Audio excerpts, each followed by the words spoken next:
अब सेलरोटी बनाउँदा हात पोल्ने, रोटीको आकार बिग्रिने जस्ता बिना कुनै झन्झट सेलरोटी मेकरको साथ आफ्नो परिवार र साथीहरूको लागि पर्फेक्ट सेलरोटी तयार गर्नुहोस्। आइरन स्ट्यान्डको र स्टेनलेस स्टिलबाट बनेको सेलरोटी मेकर प्रयोग गर्न निकै सजिलो छ।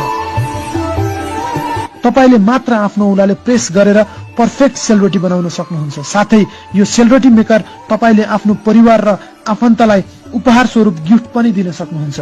आजै अर्डर गर्नको लागि कमेन्ट सेक्सनमा आफ्नो कन्ट्याक्ट डिटेल्स छोड्नुहोस् अथवा हामीलाई सिधै सम्पर्क गर्नुहोस्।